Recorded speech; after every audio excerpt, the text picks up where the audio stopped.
We have seen now the way in which immoral actions are, according to Kant, irrational. They are irrational because they involve some sort of contradiction or other. Any immoral action is either going to involve a contradiction in the will, according to Kant. An immoral action would fail the fourth step of his test, or it's going to involve a contradiction when it's universalized. That's a contradiction at that third step or a failure at that third step of the four-step test. And so there's some sort of contradiction involved in each and every immoral action. Morally permissible actions escape that kind of contradiction, right? And so this is the sense, in as much as contradictions are irrational, right? This is going to be something like the sense in which morality is justified by reason. Immorality is shown to be irrational. It's shown to involve a kind of contradiction. Okay.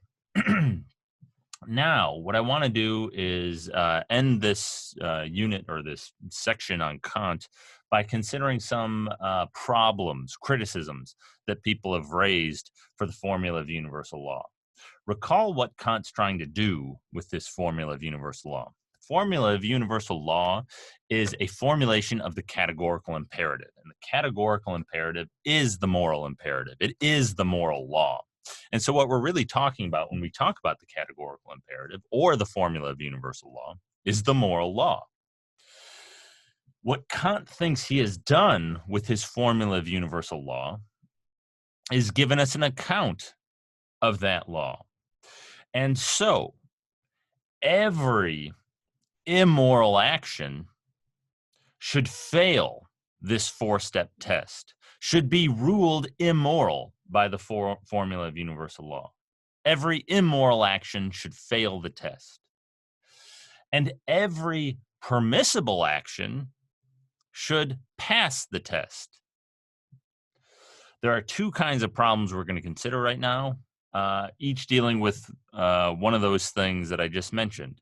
What people have argued is that, on the one hand, there are some obviously permissible actions, some obviously permissible maxims that fail the test, and so are ruled immoral by the test. And if these are obviously permissible actions or maxims, that's a sign that the test is wrong, that the formula doesn't work, that Kant didn't actually articulate what the moral law really is, right? If these criticisms, if these counterexamples really hold, right? That's one kind of problem. And then the related problem is going to be that some obviously immoral actions, some obviously immoral maxims seem to pass the test, right? That's not supposed to happen to Kant. Everything that's immoral should fail the test. And if something that's obviously immoral passes, well, that's a sign that the test, again, doesn't work.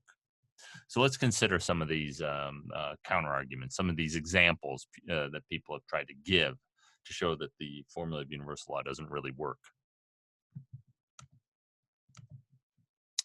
So we're going to use a four-step test again, right? Okay, so there's your first step of the test. The trick now is to, and what critics of Kant have tried to do, is come up with maxims that are obviously permissible, but which are going to fail the test. Here's one of the more famous ones that people have tried to come up with. When it shortens my route, I'll walk across the grass, right? Imagine you're walking around on campus. They used to have something like this between Damon and then that entrance to campus over by the L station or whatever. There used to be like a path there. Or there is a path there now, but it used to there wasn't a path. It was just part of the grass and everybody walked over it. Yeah. And so it shortened everybody's route. They were all going to Damon, so they just cut across the grass. Yeah. Well, we're considering a maxim like that, right? Everybody did. A lot of people did that. They've now put a path there, but when it shortens my route, I'll walk across the grass. We recast that maxim as a universal law of nature. So we imagine everybody walking across the grass when it shortens their route. Is such a world possible? And this is tricky. Another way to ask this question Could I act on this maxim in a world where everybody else was? And what critics of Kant have argued is no, I could not walk across the grass when it shortens my route if everyone else was. Why? Well, as I don't know if you're a freshman, you didn't see this, but in that path from Dame, right? If everybody walks across the grass dies, and you can no longer walk across the grass. Or if you did, it wouldn't shorten your route. Yeah. And so there'd be no grass to walk over, and so it wouldn't be possible for you to walk across the grass, right? If everyone did. And so it wouldn't be possible for you to act on this maxim in a world in which everybody did. And so the four-step test would seem to rule that you have a perfect duty never to walk across the grass when it shortens your route. But that's absurd. Clearly, it's morally permissible to walk across the grass when it shortens your route. Yeah, it's not immoral to do that. Maybe it's not particularly conscientious because, you might kill the grass or it's not your grass or whatever, but it's not immoral, right? And so Kant's formula gives the wrong answer here. That's probably the most famous example. It might seem like a little bit of a trick because you're just focusing on that word grass, and okay, fine, but you could still walk across the path. But technically speaking, you might argue, no, it fails. Other examples people have given. Withdrawing all of your money from the bank. Maybe it's not a sound financial move, but surely it's morally permissible to withdraw all your money from the bank, right? Well, would it pass the test? Arguably, no. So when I want to, I'll withdraw my money from the bank. That's first step. Second step, we imagine everybody doing that. In a world in which everybody withdrew all their money from the bank, would you be able to too? No. Why? Because banks only keep 10% of their deposits on hand. They loan out the rest. That's how we buy cars and houses and whatever, right? You get a loan from the bank. Well, that money that they're loaning out is just the deposits that everyone who has a bank account there has trusted to them, right? That's how loans work.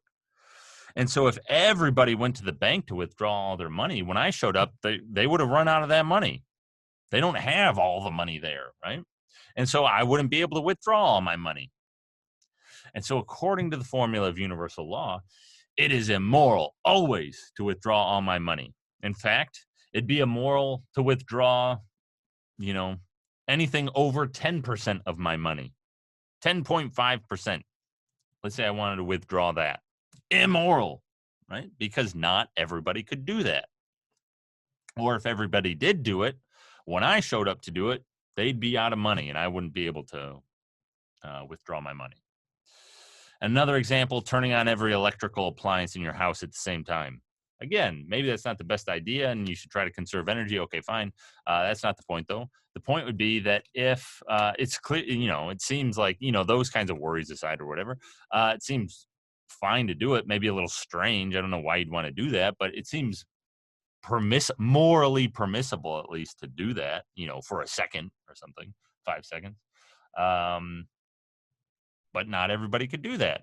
They would, if everyone tried to do that, it would overload the electrical grid. And so when I went to try to do that, I wouldn't be able to. I wouldn't be able to turn on every electrical appliance in my house at the same time. The power grid would be overloaded. There'd be power outages. I couldn't do it.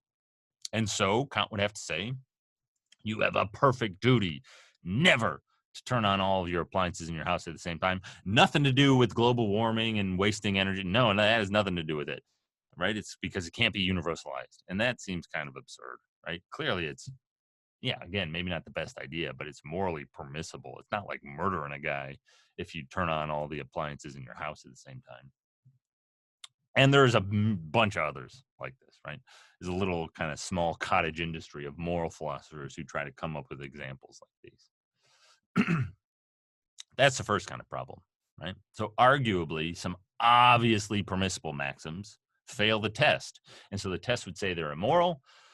That doesn't mean these things actually are immoral. That means that there's a big problem with the test, with the formula of universal law, right? That's the criticism. The formula of universal law has got to go. right? We don't need to we don't need to rethink, well, geez, maybe it is immoral to withdraw 10.5% of your money. No. Clearly that's morally permissible. And clearly the problem here is with the test, with the formula of universal law.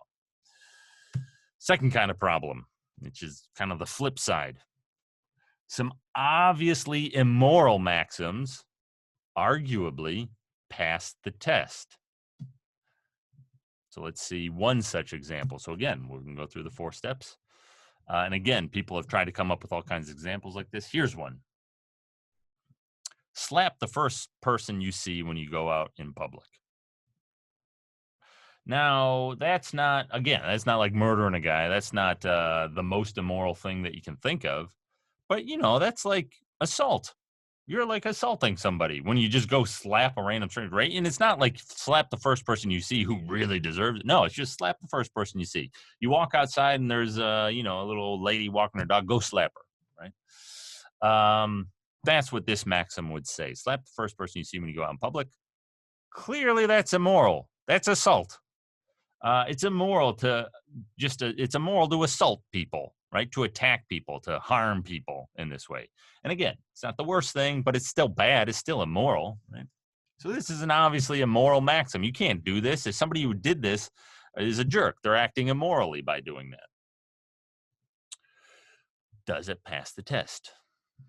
Arguably, people have said it does. So what do? We imagine everybody doing that. So we imagine a world in which everybody does that. So whenever they go out in the public, the first person they see, they slap. Not the second person, right? Then they just go on their lives as normal, right? You just slap the first person you see when you're out in public. Yeah. And so then you slap that first person, you go on your day as you normally would. Is such a world possible? It seems like it is. Everybody slapping the first person they see when they go out in public, it'd be a weird world. And people would probably be a lot more grumpy, at least when they're in public, right? Because they've probably been slapped a few times. And it'd be kind of weird. It'd be bizarre. But that's beside the point for this part of right? It's not whether we'd want to live in a world like that or whether that'd be a good thing. It's whether it's possible. Is it even possible for such a world to exist? And pretty clearly seems to be possible, right? If everybody were doing that, I could still do it. Yeah, people have really, are going to have really sore faces, but I could still do it. You just make their face a little bit more sore.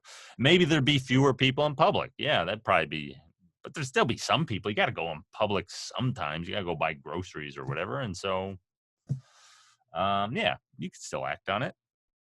And right here, we can see this is a problem for Kant, because Kant needs this maxim to fail the 3rd step, because that's how you get a perfect duty never to act on it. It's only by failing the 3rd step that you get a perfect duty never to act on it.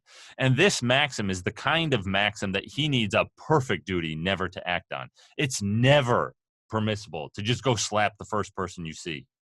That's the kind of thing that's always immoral, right? So he really needs this maxim to fail the 3rd step, but it doesn't seem to.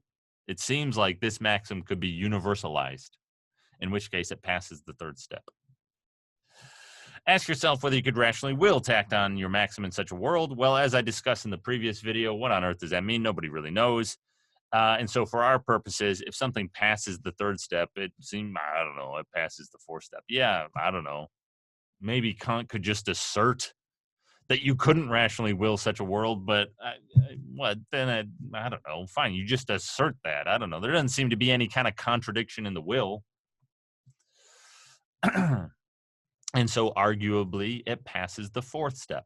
In any event, that 4th step's not particularly relevant because this maxim really needs to fail the 3rd step. Because if it fails the 4th step, that would just mean you have an imperfect duty not to act on it, which would mean that, well, sometimes you need to not act on it, kind of.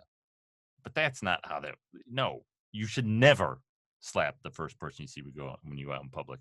So even if you want to say, no, it would fail the 4th step, that gives the wrong answer. That's not the answer we're looking for. And so there's still a problem. Yeah. Other examples people have given. Persecute people with false religious beliefs. Stop short maybe of murder. maybe you'd run into problems there. Maybe you could get it to fail if it was murder. But, discriminate against people in hiring, say, against people who you think have false religious beliefs. That's never permissible. That's always immoral. It's always immoral to do that, clearly. But it seems to pass. Is a world in which everybody does that possible? It seems like it is. Again, it might not be pleasant. It might not be the best world you could imagine. It might be a better world if people didn't do that. But all that is beside the point when we're considering that third step. All we're considering at that third step is whether you could also do that if other people were, if everybody else were.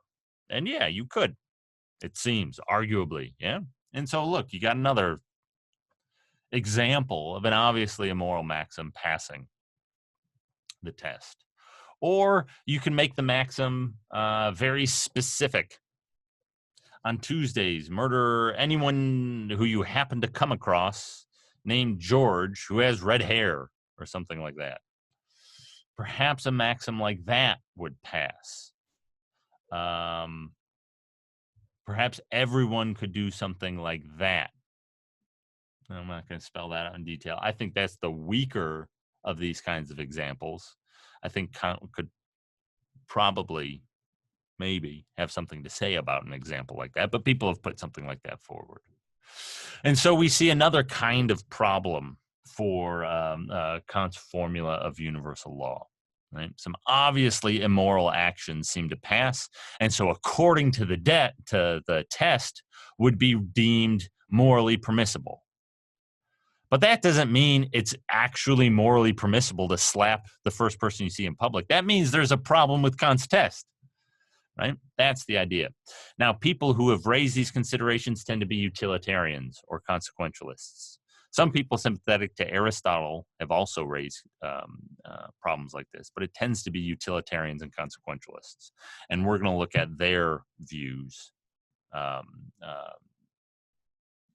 not next week, but the week after Thanksgiving break.